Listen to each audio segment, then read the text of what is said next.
Hola muchachos, ¿qué tal? Bienvenidos a este video donde vamos a visualizar un poco de para qué me sirve el tema de la confiabilidad estructural, cómo se utiliza, cuáles son ejemplos. Este es un tema, ¿no? De la confiabilidad estructural que puede ser llevado a lo que sería una tesis incluso de doctorado, como vemos acá por la Universidad de Los Ángeles, ¿no? La confiabilidad estructural en muros, comentada por King, que vamos a ver también uno de sus papers ahora, el cual es el número 8, este de acá, aunque hasta aquí, ¿no? Vamos a ver un paper que se basa en su tesis doctoral, ¿no? ¿Cuál es el que vemos acá? Su tesis doctoral para ingeniería civil, más acá está, ¿no? La Universidad de California, ubicada en Los Ángeles, Estados Unidos, ¿no? Entonces es un tema el cual tiene un peso fuerte, ¿no? Es un tema bastante interesante. Vamos a revisar dónde se utiliza el tema de la confiabilidad estructural, visto desde tres papers que son de Elsevier. Vamos a intentar entenderlo, comprenderlo en español, o sea, en español me refiero no necesariamente al idioma, sino me refiero a que vamos a tocarlo de forma simple y al mismo tiempo entendiendo más el concepto para que puedan saber de qué se va a tratar. Este no es el primer video que estoy haciendo, hay un video previo donde seguramente si lo ven primero y luego este van a entender muchísimo mejor. Hay ejemplos de confiabilidad por el método del primer orden, Monte Carlo, hay un ejemplito en códigos, gráficos, que también se han realizado mediante código desde cero. ¿Qué es la confiabilidad? Hay una pequeña introducción sumamente básica. Ahora lo que vamos a ver básicamente es algunos ejemplos y qué es lo que se suele presentar en estos papers, los cuales son muy, muy valiosos porque pueden prestarse para tesis doctorales y con mucha más razón pues para tesis de maestría o de pregrado, ¿no? Lógicamente se disminuye el nivel porque para tesis, digamos, de doctorado se toca análisis en no lineal, se, bueno, se toca también como que bastantes datos, ¿no? Analizar ensayos experimentales y por ahí aportar más valor, ¿no? Y tal vez comparar diversas formas de aplicar la confiabilidad y evaluar diversos casos. Pero lo base es saber análisis en no lineal y saber el tema de confiabilidad estructural, ¿no? Básicamente, esto también va a partir de próximamente, acá, entre algunos de los 16 cursos, les va a figurar el curso de confiabilidad estructural. Esto yo lo estoy grabando cuando todavía no he creado el curso, pero cuando vean este video ya estará ahí el curso. Primero voy a publicar el curso y luego voy a publicar este video pues, para que haya donde ir y no dejarles con esa duda, con esas ganas, ¿no? De querer aprender. Hay muchos videos sobre análisis en no lineal, calibraciones experimentales, etcétera, que puedes revisar en la página web. Sin más, sin más que decir, vamos a revisar un poco de qué se tratan estos tres y vamos a empezar a tratarlo uno por cada uno, ¿no? El primero, como les comenté, el de la tesis doctoral, es el cálculo de la confiabilidad estructural de diseño, de corte, ¿no? De muros de concreto armado, pero que pertenecen a un núcleo central de estas edificaciones altas, ¿no? Por ejemplo, ¿a qué se refiere con eso, no? Si ponemos, por ejemplo, Banco Central del no, Banco de la Nación, San Borja, núcleo rígido, diseño, ingeniería, y nos tendrá que salir, ¿no? Los que realizaron el diseño, y básicamente se le llama núcleo central ese tipo de edificios, porque en la parte central pues tiene un núcleo de concreto armado, y eso es lo que básicamente va a resistir toda la fuerza sísmica.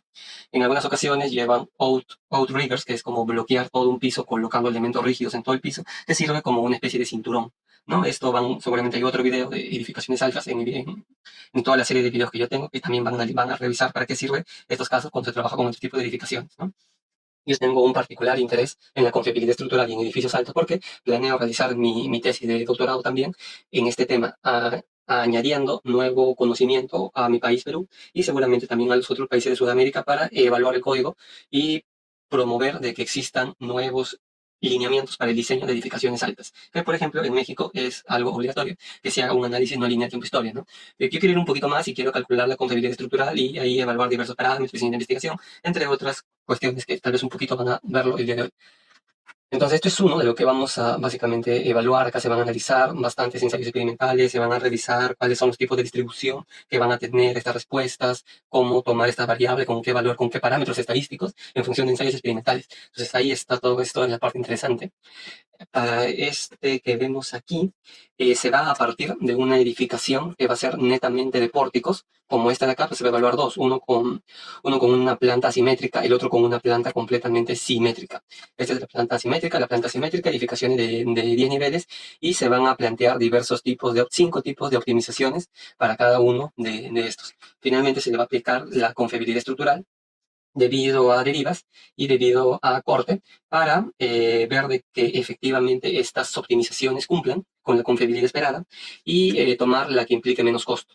De esta forma se plantea una optimización. El número 11 es en el que se va a evaluar la confiabilidad estructural también en edificaciones de pórticos, pero con la diferencia de que se va a evaluar para 4 tipos de suelos. Y para los tipos de suelo más bajo, o sea, suelo rígido, suelo suave, perdón, se va a aplicar adicionalmente interacción suelo-estructura y con los resultados que se van a obtener, básicamente resultados de derivas, se va a evaluar la confiabilidad estructural en función en función de las derivas para evaluar, digamos, qué tan probable es que el edificio vaya a tener cierto daño si está bajo suelo roca, ¿no? Y si es que se aplica interacción suelo-estructura en un suelo suave, qué tanto sale, ¿no? Así. Entonces esto es, y ahora vamos a revisarlo uno por uno. Bueno, para este primer caso, como habíamos comentado, aquí se comenta en la parte aquí de la introducción que básicamente los muros esbeltos, estos muros que su relación de largo a su relación de altura respecto a su longitud es mucho más alto, ¿no? Lógicamente estamos hablando de edificaciones altas y normalmente por ser esbeltos se gobiernan a flexión, ¿no? Pero como a veces son núcleos rígidos y la cortante es poca por la poca longitud de muros que hay, muchas veces lo que en el diseño va a demandarse principalmente es la capacidad que tiene por corte, por lo que el corte es relevante. Y por eso también se calcula la confiabilidad en base a corte. En estos 10 años hay documentos que analizan principalmente las edificaciones altas, como el PIR-TDI y como el ABSDC. Adicionalmente también se menciona esta norma para edificaciones nuevas, el AC7, ¿no? Actualmente ya existe el 722 y bueno, el anterior era el 716, pero como este paper creo que el año 2022 todavía no salía el 722, es decir que no lo pusieron. Pero lo que vemos aquí es básicamente cuál sería esta amplificación final que se tiene en el diseño, ¿no? Esta multiplicación final se puede basar en la amplificación de las cargas de demanda y en la reducción de la capacidad, ¿no? Debido a corte. Básicamente acá tenemos que ha variado desde 2, por ahí está en 1.3 y 1.5, y hoy en día llega hasta 1.5 normalmente, ¿no? Eso es lo que se ve aquí, ¿no? Aquí se hace un comentario sobre lo que se puede visualizar aquí, donde, aparte de lo que les mencioné, un tema relevante es el hecho de que para el cálculo de la cortante, acorde al PIR, ¿no? Los valores de resistencia del concreto, acero de refuerzo, para el PIR se toma como el valor nominal. O sea, si es F'C de 210, se toma el 210, no el valor esperado, que es el valor promedio, ¿no? Para el ABSDC se toma el valor esperado, el valor promedio. Esa es otra de, digamos, de las contradicciones, no tanto contradicciones, pero digamos de que cada uno pues tiene sus propios criterios, ¿no? Entonces, para edificaciones altas, ¿cuál es el que mejor aplica, ¿no? Ahí genera un interés, ¿no? Eh, aquí, bueno, aquí se hace mención de la tabla 1 todavía hasta que llegamos a 2.1, ¿no? 2.1 es la cortante de demanda. Acá se habla de la tabla 2, ¿no? Acá está la tabla 2 debido al análisis en no lineal que se puede realizar. Lo que se tiene es que la respuesta ante diferentes tipos de sismo de servicio, sismo de diseño, sismo máximo y el OBE, siendo el OBE el periodo de retorno de 4.795, ¿no? Como vimos ahí abajo, bueno, se comenta para cada caso cuál sería el coeficiente de variación obtenido, ¿no? El debido de registro a registro. Se comenta, ¿no? Que ahí también se ha revisado, ¿no? Y mediante esta ecuación que vemos acá, se puede obtener el de aquí, el de PMD, que es el coeficiente de variación acorde al modelo y al diseño, ¿no? Entonces, de los 15 a 30 registros que se han utilizado, se obtiene de registro a registro, el total de las respuestas finales que salen, y mediante una raíz cuadrada de una suma de cuadrados es donde se obtiene este coeficiente de variación para el modelo, ¿no? Aquí lo que básicamente, bueno, aquí terminaría esta parte. Acá también se comenta de que las distribuciones que siguen es normal, o bueno, todavía después se va a ver esto. Para la cortante de capacidad se comenta esta ecuación, ¿no? De capacidad. Existen valores máximos bajo los cuales están restringidos y existen ensayos, ¿no? Aquí también se tienen diversos ensayos que fueron realizados por diversos autores, donde también se dividen en tres tipos de fallas, ¿no? Fallas debido a corte, fallas debido a fricción y fallas mezcladas.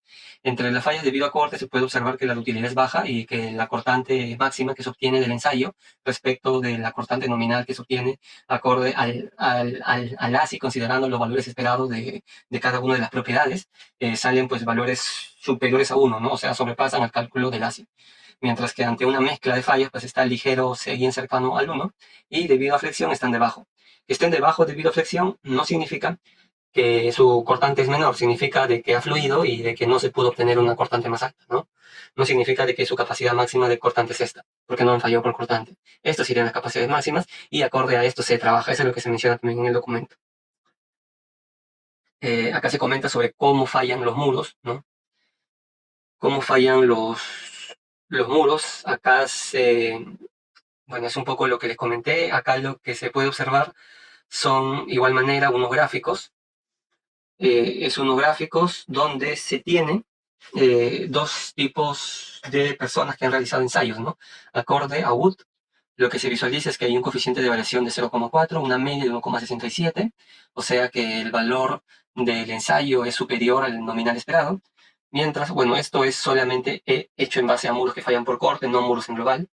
Y acá en la mano derecha vemos un coeficiente de variación mucho menos. Wallace, ¿no? En este caso, el Core 17 utiliza muros de corte que tienen una resistencia menor a 55.2, me parece que dice acá, ¿no? No, acá me parece que hay un error, acá no es menor, acá es mayor. Perdonen el error, me pareció raro, ¿no? Acá dice, ¿no? Y Wallace no examinó 37 muros que son, ¿no?, controlados con una resistencia a compresión superior a 55.2 megapascales, ¿no? Entonces vemos que para una resistencia más alta el coeficiente de variación también es más bajo. Bueno, lo que se realiza acá es un histograma en función de los datos para ver a qué distribución se estaría asemejándose los resultados. Acá se observa de que este es un gráfico de una distribución log normal, mientras que este es un gráfico de una distribución normal. La distribución normal es una distribución simétrica, mientras que la distribución log normal siempre tiende a estar hacia el lado izquierdo y no acepta valores en negativos. Es una de las principales diferencias entre ambos. Acá lo que se genera es un gráfico con esta escala log normal, con esta escala normal, para que se pueda visualizar qué tan cercanos se encuentran los datos a una gráfica log normal o una gráfica normal, ¿no? Lo cual se ve pues, que está a un valor bien cercano. Para las resistencias superiores a 55.2 megapascales, lo que se visualiza es que hay dos casos en que las cortantes de los ensayos, la cantidad de fierro supera el límite. Acá over supera el límite y acá within se encuentra dentro del límite, ¿no? Cuando supera el límite, se puede ver que parece que es contraproducente porque la cortante máxima es menor. Mientras cuando se encuentra dentro de los límites, pareciera que la cortante máxima es más grande, ¿no? Entonces parece que una mayor cantidad de acero estaría incomodando, ¿no? Ese es un poco también de lo que se muestra aquí. Lo que se muestra acá es un dato adicional, como para entender un poco que la cortante no necesariamente es constante. ¿Por qué? Porque lo que se comenta es lo siguiente, ¿no? Ya tienes un edificio alto, vienen sismos, pasan dos cosas. Uno, que empieza a haber grietas debido a la afluencia en las vigas de acoplamiento, si los hay. Y dos, es que los muros también empiezan a tener un comportamiento de agrietamiento debido a flexión, donde también empiezan a fluir, ¿no? Empiezan a haber grietas. Hay acá dos posibilidades: que se encuentre controlado, limitado las deformaciones de compresión y tracción, y otro que sea excesivo, ¿no? Acá están los valores para definir cada uno. ¿Qué pasa? Si estas deformaciones no son valores excesivos, en función de los resultados que se han obtenido en ensayos experimentales, se pueden tomar esos valores de ahí. Si este no es el caso, entonces la cortante que aparentemente figura de los ensayos no es ese, es menos. ¿Qué tanto menos? No se sabe. ¿Por qué? Porque no hay ensayos dinámicos en mesa vibradora. Solamente hay ensayos pseudocíclicos que se realizan con los saltadores de forma lenta. Y eso no estimula de forma dinámica los muros, por lo que no se puede saber esta parte de aquí, es lo que habíamos dicho, ¿no? Se comenta cuáles son las probabilidades de falla esperadas para cada categoría de riesgo y para cada norma, ¿no? Tanto de las probabilidades como los índices de confiabilidad. Se comenta que existen dos formas de calcular la confiabilidad: el llamado método cerrado, el cual se va a calcular mediante esta ecuación de aquí. Se llama método cerrado porque es un método que se va a calcular en función de 4 valores. Media, bueno, puede ser 5, pero lo normal es 4. Media de capacidad, media de demanda, dispersión de capacidad, dispersión de demanda. Se acabó. Con eso se puede plantear una ecuación, calcular la confiabilidad estructural, y con ese valor beta de confiabilidad estructural, si se ingresa a una tabla, como se vio en el video anterior, a una tabla de distribución normal estándar, con el valor de beta puedo calcular la probabilidad de fallas, ¿no? Eso es el resumen de todo lo que se comenta acá. ¿Se acuerdan que les dije que solo necesitan 4 valores? Son estos 4 para calcular el valor de beta, siempre y cuando las distribuciones sigan una distribución normal, y si no siguen, si siguen una log normal, pueden realizarlo mediante esta ecuación. ¿Por qué les dije 5? Porque acá hay una probabilidad de que exista una correlación entre las variables, por lo que en ese caso se tendría que agregar esa variable adicional. Monte Carlo, que se comenta, funciona con estos pasos. Seleccionas qué variables van a ser aleatorias, estocásticas, random, etc. Se van a establecer los parámetros. Se van a generar en función de esos parámetros esas variables, y se van a generar en 4 para que estén en función de la capacidad, en función de la demanda, y se van a restar para obtener un número.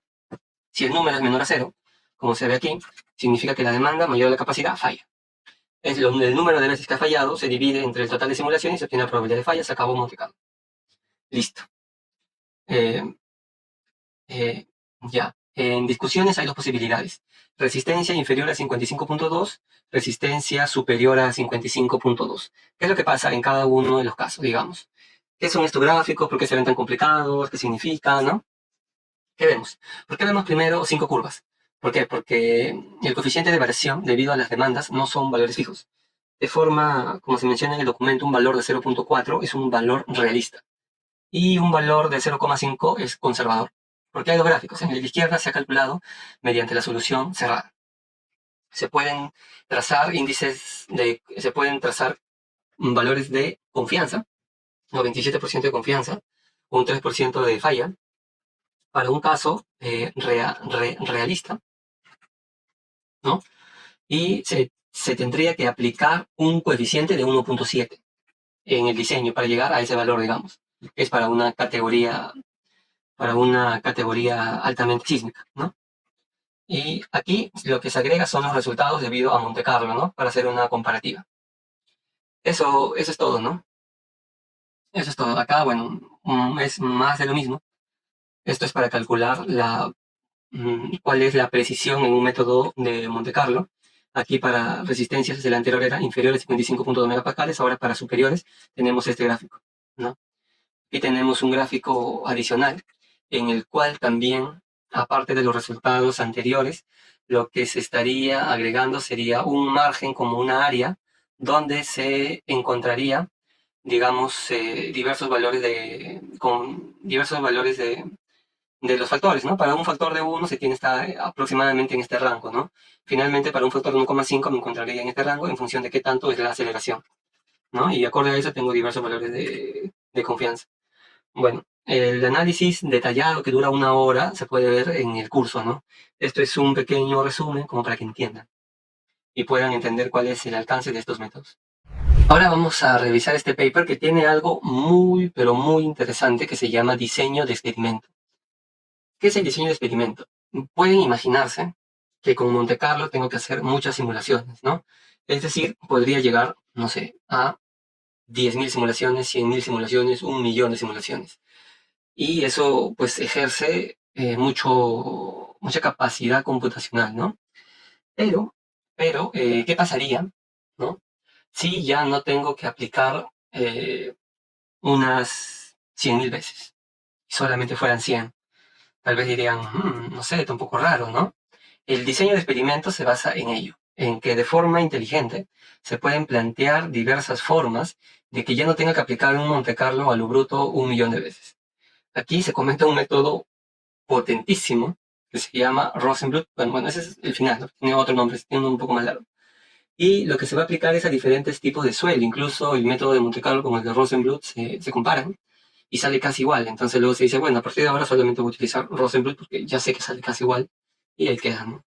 También, bueno, por primera vez se habla del fácil, cual es algo difuso, que hace referencia a que las variables son estocásticas, es decir, que son originalmente de una naturaleza variable, no fija, real, ¿no?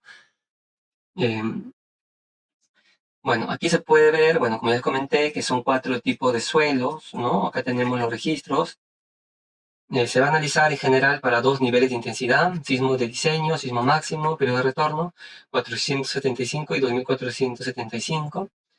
Se observa acá el espectro de los 4 tipos de suelo que se va a analizar. Se observa uno de los edificios de 6 niveles, porque en verdad ahí son 3 los analizados: 3 niveles nuevos, 3 niveles existentes y 6 niveles. El modelo, ¿no?, tiene estas características: acero de refuerzo, y es un modelo con rótulas concentradas. En este caso se hizo en Perform 3D. Aquí se hace con el software ETAPS, y aquí se hace con Perform 3D, OpenSys y ETAPS. Aquí se tiene que las rótulas, ¿no?, debido a que en las partes de los extremos, debido a sismos, se observan las demandas más grandes. Entonces ahí se colocan los valores de las rótulas, que una rótula es un diagrama de momento y rotación que te ayuda a evaluar todo el comportamiento lineal y no lineal. Bueno, el lineal lo hace automáticamente el software, el no lineal básicamente, pero en este gráfico se ven ambos. Y estos valores de rotación te los da el AC4917, de ahí se sacan. Y lo que se plantea en esta sección es el modelamiento de las variabilidades, ¿no? Acá para el concreto se toman diversos valores de media, de desviación, para el módulo de elasticidad, para la fluencia del acero de refuerzo y para las dimensiones que tienen los elementos. Acá hay una tabla con 6 grados de libertad para aplicar interacción suelo-estructura, y en función de las propiedades y de las dimensiones de la zapata se puede realizar este cálculo, ¿no? Se los comento así porque acá hay un curso al respecto de interacción suelo-estructura, donde también se comenta a detalle los Excel para aplicar esto, ¿no? Aquí tenemos el resumen de las variables que se han considerado para los 3 tipos de edificios, ¿no?, y su distribución asumida acorde a las referencias que se han visto, ¿no? El método de punto estimado de Rosenbluth, que es el global, el nombre completo, o sus siglas en inglés de RPEN, lo que se basa en este diseño de experimento es que si tengo 4 variables en este caso, que son estos 4, solamente tengo 16 combinaciones, 2 a la 4, si considero para cada variable un valor máximo y un valor mínimo. Si trabajo solamente en estas combinaciones y en función de esto voy a calcular los valores de media, finalmente el valor de confiabilidad me va a salir similar a aplicar Monte Carlo. ¿Sale similar? ¿Qué es lo que creen? Bueno, eso me parece que está un poco más abajo, creo, por acá. Acá hay una tabla, a ver, pueden revisarlo, para cada uno de los niveles, los valores medios, los valores de desviación, para cada tipo de roca, se evalúa si Rosenbluth igual a Monte Carlo. Acá nomás, 0,74, 0,75. ¿Se parece? Sí, ya está. También acá se aplica algo similar a un hipercubo latino, con la finalidad de que inicialmente se iban a realizar 600 simulaciones, y este método se llama Stratified Sampling Technique, y se bajó desde 600 simulaciones a solamente 250. Lo que se observa es cómo la media y la desviación se van volviendo un valor mucho más estable conforme se van incrementando las simulaciones de Monte Carlo. Esto implica de que ya llega a cierta convergencia y que se encuentra adecuado el número de simulaciones, acorde a lo que se comenta en este documento. Finalmente, aquí se comenta que se plantean unos rangos, ¿no?, como los que vemos acá, para calcular la probabilidad de falla, la probabilidad de sobrepasar cada uno de estos estados de daño, porque cada uno se encuentra con un valor específico de deriva, ¿no? Entonces, eso es lo que se va a realizar en este punto. Acá, bueno, nuevamente se pueden observar las derivas medias, ¿no?, y las desviaciones, comparando para cada nivel el método de Monte Carlo y el método de Rosenbluth, los cuales están bastante similares, ¿no? Aquí se hace una prueba de hipótesis para evaluar si la distribución que yo le he colocado, acorde al histograma, se parece o no, ¿no? Es el llamado KS-test o Kolmogorov, no sé qué cosa, está arriba seguramente el nombre. Cumple o no cumple en función de un valor de aceptación del 5%, 10%, ¿no? En el siguiente documento vamos a revisarlo probablemente un poco más. Acá, luego de eso, se observa también, digamos que mediante los datos y mediante la media de desviación, cuál es la curva para ver qué tanto se parece, ¿no? Aquí luego ya se aplica acá lo que vemos es para el sismo de diseño, sismo máximo y una distribución, lo normal, lo que se observa para los diferentes tipos de suelo, aplicar interacción suelo-estructura solamente al peor de los suelos, suelo suave, cuáles son los valores de media y desviación estándar de cada uno, ¿no? Aquí vemos para 3 niveles nuevos, niveles existentes, y acá vemos el resumen, ¿no? Calculado ya para todos los tipos de edificios, incluso en el último caso, se considera la interacción suelo-estructura, pues porque el D es para el suelo suave, ¿no? Entonces, bueno, acá finalmente, como les comenté, se calcula la probabilidad de falla, o sea, la probabilidad de que se obtengan estos valores de probabilidad, ¿no? De que alcancen estos daños, en función del signo de diseño, signo máximo, eh, y considerando diversos tipos de suelo, ¿no? Y acá, bueno, de forma similar, ¿no? Pero para diferentes tipos de edificios, ¿no? 6, 3 nuevo y 3 antiguo. Y esto es, bueno, los anteriores creo que era sin incluir texto de estructura, y acá ya es incluyendo interacción sobre estructura. Y ahí estaría finalizando pues este segundo paper, ¿no? ¿Cuál más o menos ha llegado a entender, ¿no? ¿Qué es lo que se realiza? Finalmente vamos a revisar este documento en el cual se realizó una optimización, ¿no?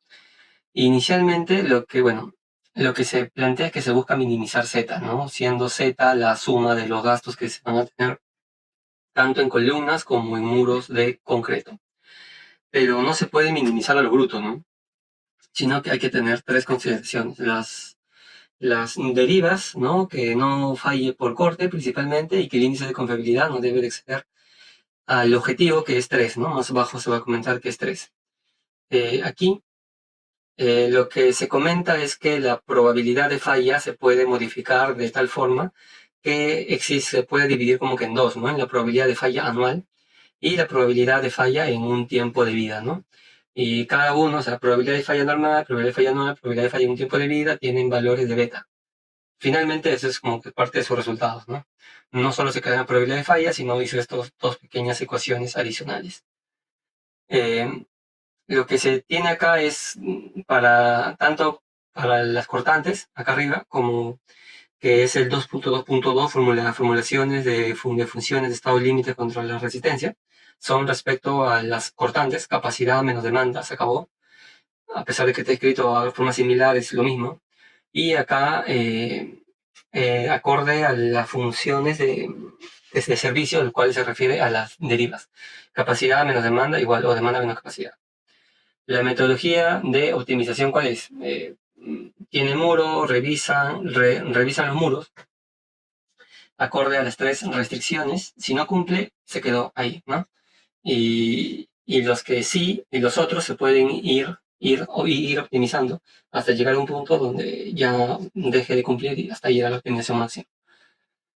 Eso es, acá se observa la planta simétrica, la vista, las dimensiones. Acá se ven los 5 tipos, 1, 2, 3, 4, 5, los 5 tipos de edificaciones que ahora tienen muro, el de puro pórtico, asimétrico, en total son 6, y acá para el simétrico, ¿no? Acá podemos ver la planta, ¿no? 5 más 1, 6, vemos acá 6, y aquí también vemos 6, ¿no? El primer caso asimétrico y este caso el simétrico. La respuesta dinámica se hizo en el software ETAPS, como vemos acá, se observa un poco la planta, los cortes para que se vea cómo es, la aceleración máxima 0,3 G. Se comenta que se tomó la no linealidad del material, el efecto P delta para la solución en el software ETAPS, se hizo acorde al método de Hilbert-Hughes-Taylor, el cual es el que sale por defecto, y el amortiguamiento que se tomó en consideración es el del 5%. Acá se comenta que las derivas, cuando se agrega un muro, se reduce hasta un 75%. Acá se pueden ver las derivas, cómo se disminuye efectivamente de casi 20 por mil hacia un valor de 4 por mil por ahí, ¿no? 75%. Para edificaciones asimétricas, dirección X, dirección Y. Para las edificaciones simétricas, la reducción es menor porque las derivas también de demanda son menores, ¿no? Se ven derivas menores, en ambos casos superior al 10 por mil nada más. Y acá también se obtienen las derivas, ¿no? El más largo es el de puro pórtico sin muros, ¿no? Acá igual, pero acá es menos esta diferencia, porque acá el edificio es simétrico. Acá vemos la historia de los esfuerzos por corte en ambos casos. Acá vemos un poco sobre la hipótesis de Kolmogorov-Smirnov, parece un trago, el cual es un método que se basa en una comparativa entre la distribución que debería ser y la distribución que uno tiene en función del histograma. Y lo que se visualiza es que tanta similitud tiene para que se apruebe la hipótesis de que sí es una distribución acorde a ello. Acá lo que se observa es que la distribución exponencial es el que más se parece, el que más figura tanto para derivas como para esfuerzos.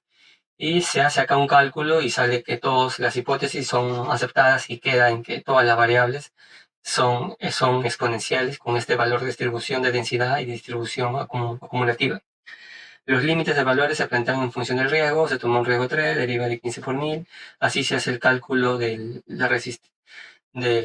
Acá primero, ¿no? La resistencia de cortante global es una suma de cortante por el concreto más cortante a cero de refuerzo, de los dos se toma el menor por la cortante de concreto, cortante a cero de refuerzo y el esfuerzo por corte se calcula así.